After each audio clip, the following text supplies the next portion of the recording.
आकाशवाणी।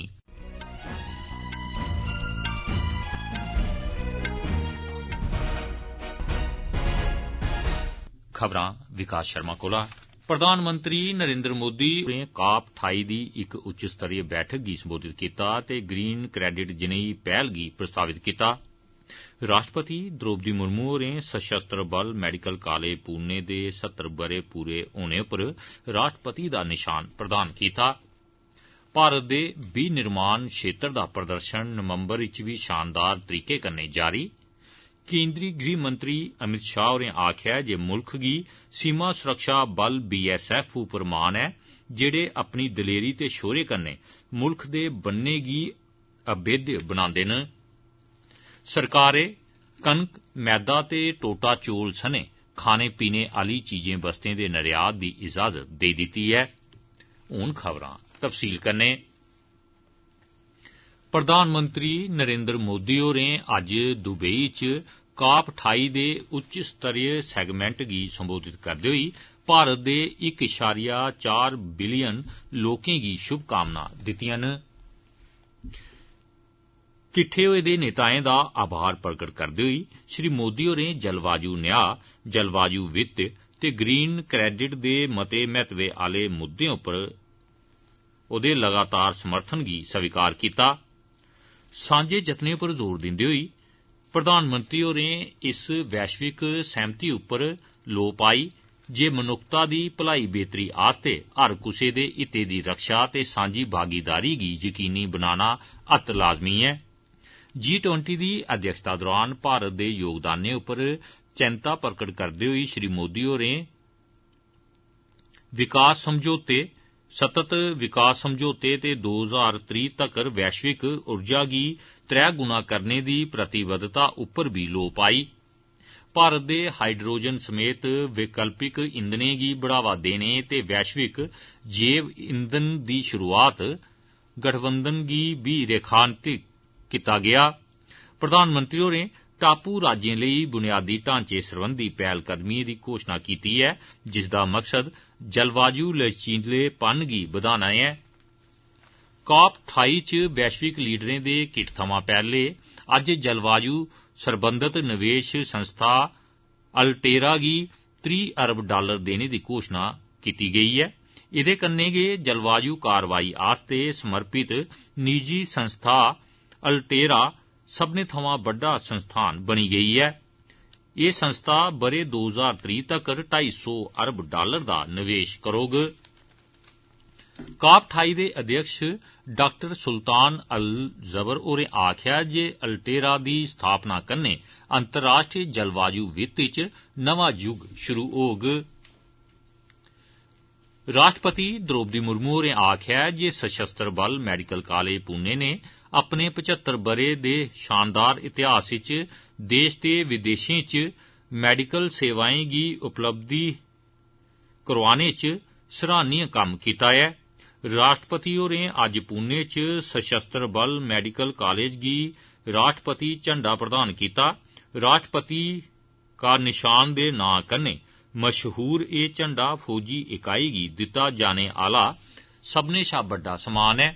सशस्त्र बल medical college इस ब'रे अपनी 75वीं जुबली मना करदा ऐ ते एह् पुरस्कार 75वें ब'रें च देशै लेई कीती गेदी अनमुल्ली सेवा दा सबूत ऐ। राष्ट्रपति होरें इस कालेज दी प्रगति दा सब्भनें कर्मचारियें ते अधिकारियें दे योगदान दी सराहना कीती। राष्ट्रपति होरें इस मौके उप्पर विशेष डाक टिकट ते 75 रपेऽ दा सिक्का भी जारी कीता।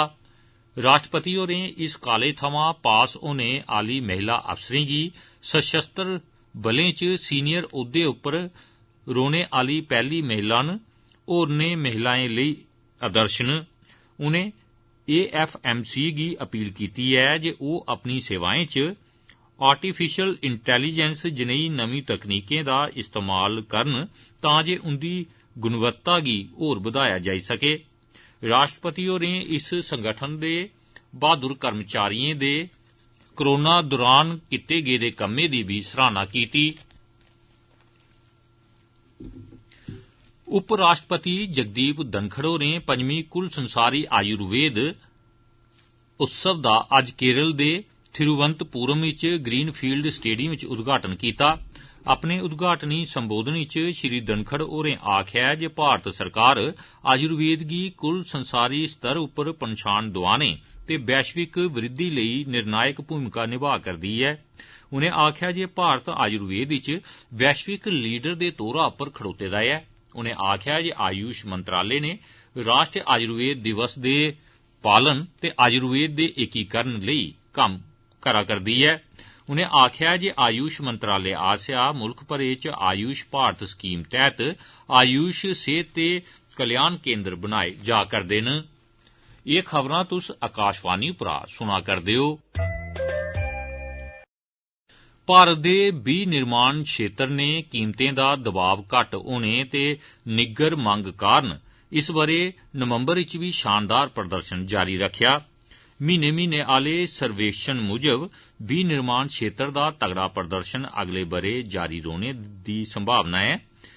S&P ग्लोबल इंडिया विनिर्माण खरीद प्रबंधक सूचकांक PMI अक्तूबर च 55.5 थमां बधियै नवंबर च 56 होई गया।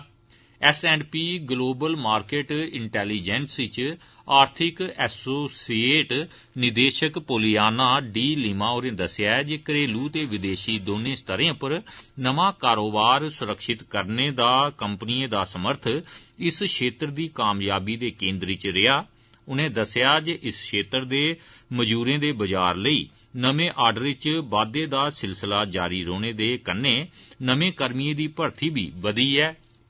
तकरीबन 400 विनिर्माताएं दे पैनल च शामल खरीद प्रबंधकें गी भेजे गे सवालें दे जवाब दी बुनियाद उपर S&P ग्लोबल एह सर्वेक्षण तैयार करदा है।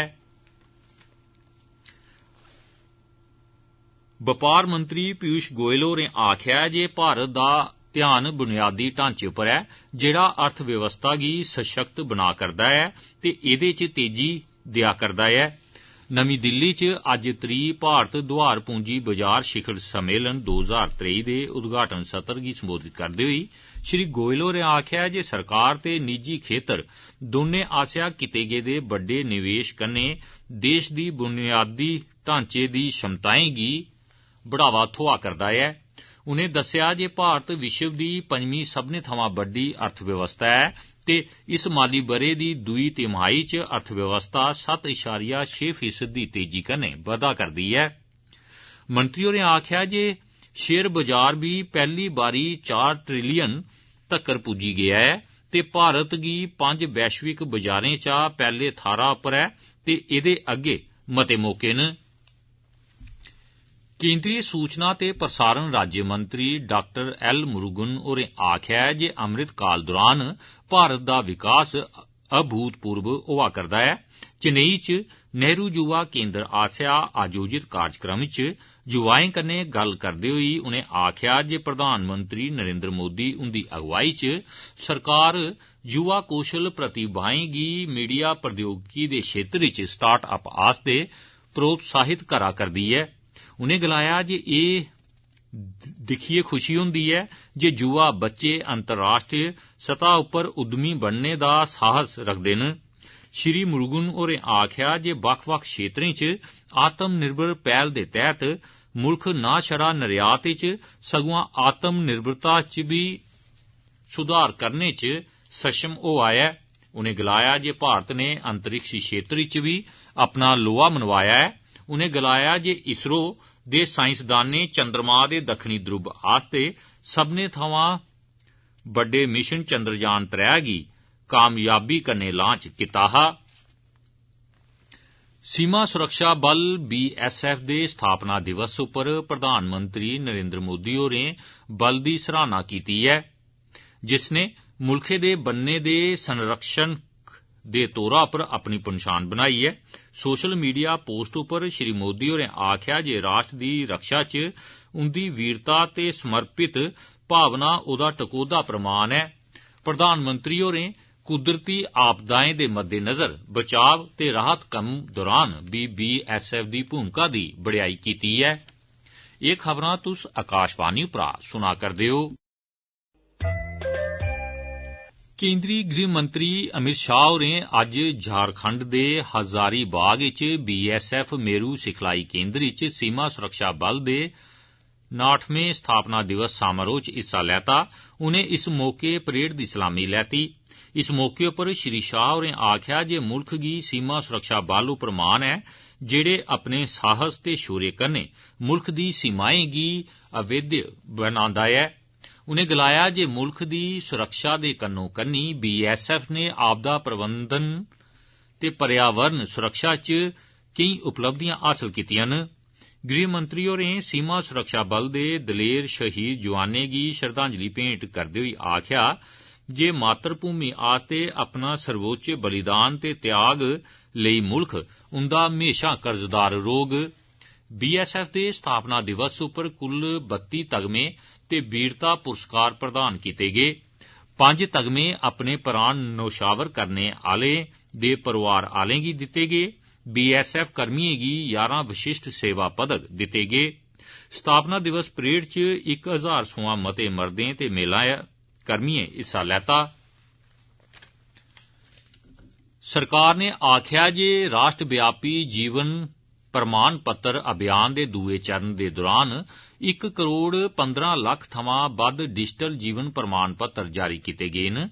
एह् अभियान पिछले म्हीने 1 थमां 30 नवंबर दौरान 100 शहरें दे 597 थाह्रें उप्पर चलाया गेआ। कार्मिक राज्यमंत्री डॉ जितेंद्र सिंह होरें दस्सेआ ऐ जे इस अभियान कन्नै पेंशनरें दे डिजिटल सशक्तिकरण लेई प्रधानमंत्री हुंदे विजन गी लागू कीता गेआ ऐ।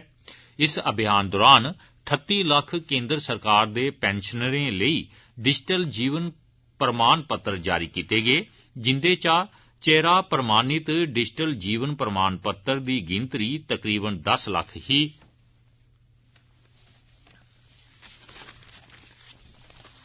पुलवामा जिले दे अरिहाल इच सुरक्षा बलें ते आतंकवादिएं विचकार होए दे टाकरे च सुरक्षा बलें इक आतंकवादी गी मारी मकाया ऐ। पुलस, सेना ते CRPF दे दल ने इलाके च आतंकवादिएं दी मौजूदगी बारै थ्होई दी टकोह्दी सूह उप्पर कारवाई करदे होई इलाके दी घेराबंदी करियै तपाशी अभियान चलाया। सुरक्षा बल जिसलै शुबे आली थाह्र कश पुज्जे तां आतंकवादिएं उंदे उप्पर गोलियां चलाना शुरू करी दित्तियां, जेह्दा सुरक्षा बलें आसेआ परता दित्ता गेआ ते टाकरा भखी पेआ। इस्सै टाकरे च इक आतंकवादी मारेआ गेआ।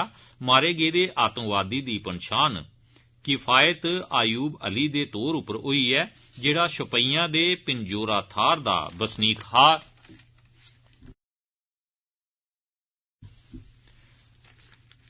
सरकार ने कनक, मैदा ते टोटा चौल सने खाने पीने आली चीजें दे निर्यात दी इजाजत दे दित्ती ऐ। विदेश बपार निदेशालय आसेआ जारी अधिसूचना मूजब इनें खाने पीने आली चीजें दे निर्यात दी इजाजत भूटान, माली, सिंगाल, गाम्बिया ते इंडोनेशिया गी देई दित्ती ऐ। भूटान आसेआ अधिसूचित मात्रा च 14,184 मीट्रिक टन कनक, 5,326 मीट्रिक टन आटा, 15,326 मीट्रिक टन मैदा ते 48,804 मीट्रिक टन टोटा चौल न। 5 लक्ख मीट्रिक टन टोटा चौल सनोगल ते 2 लक्ख मीट्रिक टन टोटा चौल इंडोनेशिया गी निर्यात कीते जांगन। विकास भारत संकल्प यात्रा गी महाराष्ट्र राज्य दी खरी प्रतिक्रिया थ्होआ करदी ऐ। जनजातीय जिलें ते ग्रामीण जिले दे कन्नो कन्नी बन मुंबई नगर निगम, छत्रपति संभाजी नगर, ठाणे, कल्याण, डोंबिवली, नागपुर, सोलापुर, नासिक, बसई, विरार, पुणे ते पीपरी चिचवड़ नगर निगम दे सब्बै क्षेत्रें च विकसित भारत संकल्प यात्रा पुज्जी ऐ। नागरिकें सरकार दी इस पहल दी बड़ेयाई कीती। केंद्र शासित प्रदेश जम्मू कश्मीर इच विकसित भारत संकल्प यात्रा दे चौथे दिन गुलशन ग्राउंड इच लग्गे दे शिविरे च लोकें दी खासी भीड़ दिक्खने गी लब्भी। इस दौरान लोकें दी सेहत सरबंधी जांच कीती गेई। आधार कार्ड, PM स्वनिधि योजना ते होर दुए स्कीमें बारै लोकें गी जानकार बनाया गेआ। विकसित भारत संकल्प यात्रा एक राष्ट्रव्यापी अभियान है जिसका मकसद केंद्रीय प्रायोजित स्कीमें भलाई बेहतरी आली स्कीमें नीतियां कार्यक्रमें बारे लोकें गी जानकार बनाना है। इस दे तहत चलाया जा करदी यात्रा सांबा जिले दे शहरी इलाके तक्कर भी पुज्जी। यात्रा दा सरिस्ता सांबा म्युनिसिपल कमेटी आसेआ कीता गया। राष्ट्रव्यापी अभियान विकसित भारत संकल्प यात्रा अज्ज राजौरी जिले दे पलांगर ब्लाक दी सैम समिथ पंचायत च पुज्जी गई है। इस अभियान दा मकसद सरकारी योजनाएं ते बड़े मते महत्व आले प्रोग्रामें गी बढ़ावा देना है। अखीर च खास खबरां एक बारी परतियै सुनी लैओ। प्रधानमंत्री नरेंद्र मोदी होरें काप 28 दी इक उच्च स्तरीय बैठक गी संबोधित कीता ते ग्रीन क्रेडिट जनेही पहल गी प्रस्तावित कीता। राष्ट्रपति द्रौपदी मुर्मू होरें सशस्त्र बल मेडिकल कालेज पुणे दे 75 ब'रे पूरे होने पर राष्ट्रपति दा निशान प्रदान कीता। भारत दे विनिर्माण क्षेत्र दा प्रदर्शन नवंबर च भी शानदार तरीके कन्नै जारी।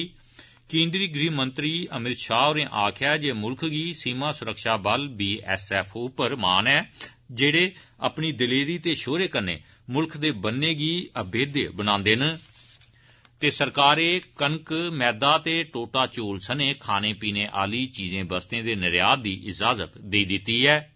एह्दे कन्नै गै खबरें दा एह् बुलेटिन समाप्त होआ।